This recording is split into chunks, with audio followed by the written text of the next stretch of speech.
ಸಮಸ್ತ ಕನ್ನಡಿಗರಿಗೆಲ್ಲ ನಮಸ್ತೆ ಹೇಳ್ತಾ ಇದ್ದೀನಿ. ನಾನು ನಿಮ್ಮ ಸ್ನೇಹಿತೆ ಸರಳ.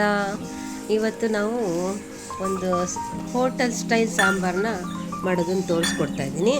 ಅದು ಮಾಡೋಕ್ಕೆ ಏನೇನು ಬೇಕು ಅಂತ ಇಂಗ್ರೀಡಿಯೆಂಟ್ಸ್ ನೋಡ್ಕೊಳ್ಳಿ. ಫಸ್ಟು ನಾನು 1 ಕಪ್ಪಷ್ಟು ಧನಿಯಾ ತೊಗೊಂಡಿದ್ದೀನಿ. ಸಾಧಾರಣ ಒಂದು ಜಾಮೂನ್ ಕಪ್ ಹೇಳ್ತೀವಲ್ಲ, ಆ ಥರ ಒಂದು ಜಾಮೂನ್ ಕಪ್ಪಲ್ಲಿ ಧನಿಯಾ ತೊಗೊಂಡು ಒಂದೇ ಒಂದು ಡ್ರಾಪು ಎಣ್ಣೆ ಹಾಕ್ಕೊಂಡು ರೋಸ್ಟ್ ಮಾಡ್ಕೊಂಡಿದ್ದೀನಿ. ಇದನ್ನು ತೆಕ್ಕೊಂಡು ಇವಾಗ ಒಂದೂವರೆ ಸ್ಪೂನಷ್ಟು ಟೇಬಲ್ ಸ್ಪೂನಷ್ಟು ಉದ್ದಿನಬೇಳೆನ ಹಾಕ್ಕೊತೀನಿ ನಾನು. ನೋಡಿ, ಇದನ್ನು 1.5 ಸ್ಪೂನ್ ಇಟ್ಕೊಂಡಿದ್ದೀನಿ. ಇದನ್ನು ಹಾಕ್ಕೊಂಡು ಇದನ್ನು ಫ್ರೈ ಮಾಡ್ಕೊತೀನಿ. ಇದಕ್ಕೂ ಅಷ್ಟೇ 1 ಡ್ರಾಪ್ ಎಣ್ಣೆ ಹಾಕ್ಕೊತೀನಿ ಅಷ್ಟೇ, ಜಾಸ್ತಿ ಹಾಕ್ಕೊಳ್ಳಲ್ಲ.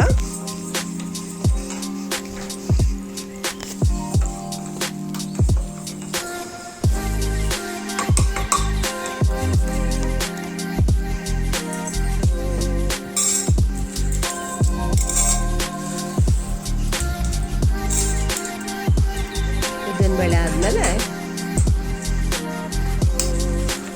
2 ಸ್ಪೂನಷ್ಟು ಕಡಲೆಬೇಳೆ ಹಾಕ್ಕೊಂಡಿದ್ದೀನಿ.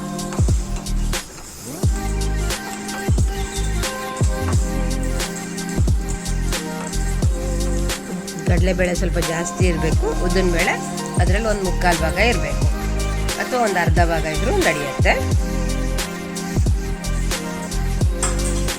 ಜಾಸ್ತಿ ಉದ್ದಿನಬೇಳೆ ಆದರೆ ಸ್ವಲ್ಪ ಜಿಡ್ಡು ಬರುತ್ತೆ, ಅದಕ್ಕೋಸ್ಕರ ಅಂತ ಉದ್ದಿನಬೇಳೆನೂ ಹಾಗೆ ರೋಸ್ಟ್ ಮಾಡ್ಕೊಂಡಿದ್ದೀನಿ.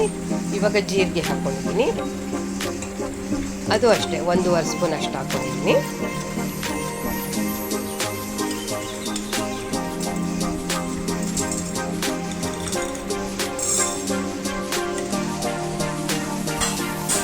ಜೀರಿಗೆ ಹುರಿದಾಯಿತು.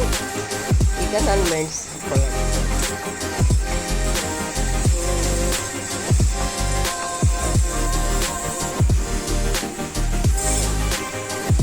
ಕಾಲು ಸ್ಪೂನಷ್ಟು ಮೆಣಸು ಹಾಕ್ಕೊಂಡು ಅದನ್ನು ರೋಸ್ಟ್ ಮಾಡ್ಕೊತೀನಿ.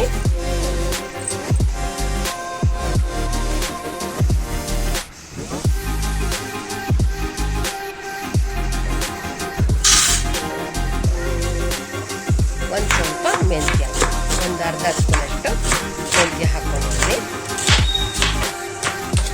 ಅದು ಚೆನ್ನಾಗಿ ಗಮ್ ಮಾಡಬೇಕು. ಇಷ್ಟಿಷ್ಟೇ ಕ್ವಾಂಟಿಟಿನಲ್ಲಿ ಮಾಡಿ ತುಂಬ ಚೆನ್ನಾಗಿ ಬರುತ್ತೆ. ನೋಡಿ, ಈಗ ನಾನು ಒಂದು ಸಣ್ಣ ಲೋಟದಲ್ಲಿ ತೊಗರಿಬೇಳೆ ತೊಗೊಂಡು ನೆನೆಸ್ಕೊಂಡು ಬೇಯಕ್ಕೆ ಇಟ್ಕೊತೀನಿ. ಇದಕ್ಕೆ ಈರುಳ್ಳಿ, ಟೊಮೆಟೊ ಹೆಚ್ಕೊಂಡು ಹಾಕ್ಕೊಳ್ತೀನಿ. ಈರುಳ್ಳಿ ಒಂದು ಅರ್ಧ ಈರುಳ್ಳಿ ಹಾಕ್ಕೊಂಡಿದ್ದೀನಿ.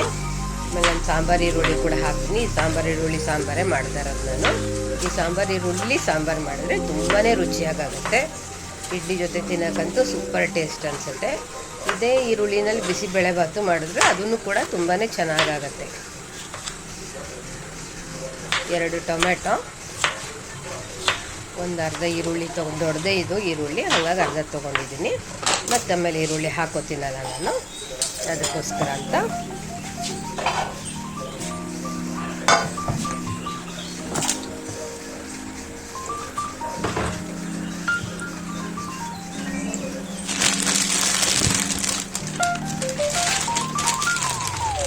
ತೊಗರಿಬೇಳೆ ಜೊತೆಗೆ ಈರುಳ್ಳಿ ಟೊಮೆಟೊನ ಹಾಕಿ ಬೇಯಿಸ್ಕೋಬೇಕು.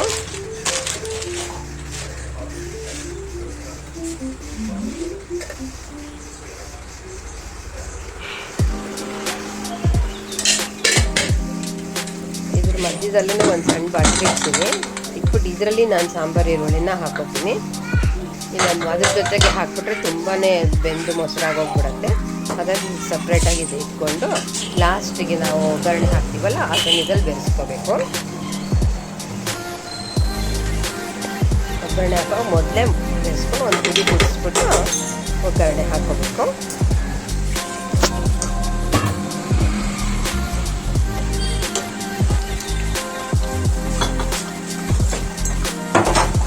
ಒಂಚೂರು ಎಣ್ಣೆ ಹಾಕ್ಕೊಂಡಿದ್ದೀನಿ. ಇದಿಷ್ಟನ್ನ ಕೂಗಿಸ್ಕೊಂಡ್ಬಿಡ್ತೀನಿ. ಬೆಂದಿದೆಯಲ್ಲ, ಈಗ ತೆಕ್ಕೊಂಡು ಈರುಳ್ಳಿ ತೆಗೆದ್ಬಿಟ್ಟು ಬೇಳೆ ಎಲ್ಲ ಸ್ಮ್ಯಾಶ್ ಮಾಡ್ಕೊಳ್ಳೋಣ. ಈಗ ಪೌಡ್ರ್ ಮಾಡ್ಕೊಂಡಿದ್ಮೇಲೆ ನಾನು ಸಾಂಬಾರು ಪೌಡ್ರು ಅದನ್ನು ಹಾಕೋತಾ ಇದ್ದೀನಿ. ಒಂದು 3 ಸ್ಪೂನಷ್ಟು ನಾನು ಸಾಂಬಾರು ಪೌಡ್ರ್ ಹಾಕ್ಕೊಂಡಿದ್ದೀನಿ. ಬೇಕಾದರೆ ಆಮೇಲೆ ಹಾಕ್ಕೊಳಕ್ಕೆ ಬರುತ್ತೆ.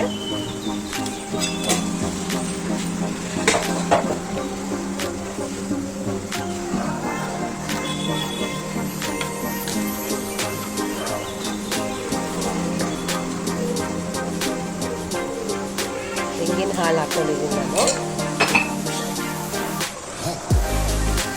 ಒಣ ಕೊಬ್ಬರಿನೂ ಹಾಕ್ಕೋಬೋದು. ನಾನು ರುಚಿ ಹೆಚ್ಚಿಗೆ ಅಂತ ಅಂದ್ಬಿಟ್ಟು ಈ ಥರ ತೆಂಗಿನ ಹಾಲು ಹಾಕ್ಕೊಂಡಿದ್ದೀನಿ.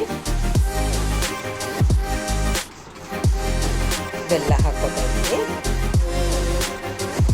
ಮತ್ತು ಹುಣಸೆಹಣ್ಣು ರಸ ಕೂಡ ಹಾಕ್ಕೊಂಡಿದ್ದೀನಿ.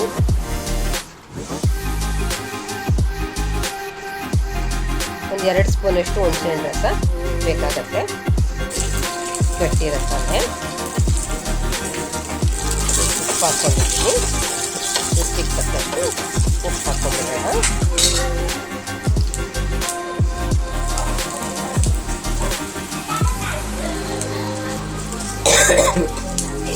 ಈಗ ಒಂದು ಒಗ್ಗರಣೆ ಕೊಟ್ಬಿಡೋಣ.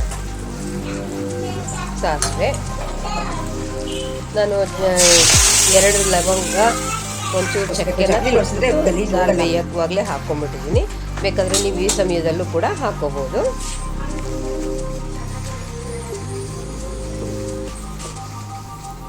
ಇದಕ್ಕೆ ಕೆಂಪು ಮೆಣಸಿನ್ಕಾಯಿ, ಕರಿಬೇವಿನ ಸೊಪ್ಪು, ಇಂಗು ಇದಿಷ್ಟು ಒಗ್ಗರಣೆ ಕೊಡಬೇಕು. ನಾನು ಚಕ್ಕೆ ಲವಂಗನ ಈ ಸಾಂಬಾರು ಪೌಡ್ರ್ ಜೊತೆ ಬೆರೆಸ್ತಾ ಇಲ್ಲ. ನಾನು ಪುಳಿಯೋಗರೆಗೂ ನಾನು ಇದೇ ಪೌಡ್ರ್ ಬಳಸ್ಕೊತೀನಿ.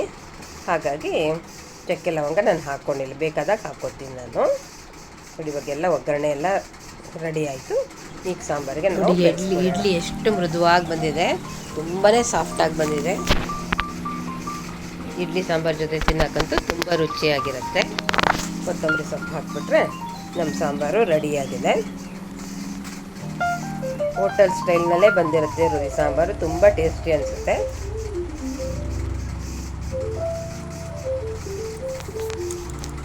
ಈ ಸಾಂಬಾರು ಇಷ್ಟ ಆದರೆ ನೀವು ಒಂದು ಲೈಕ್ ಕೊಡಿ.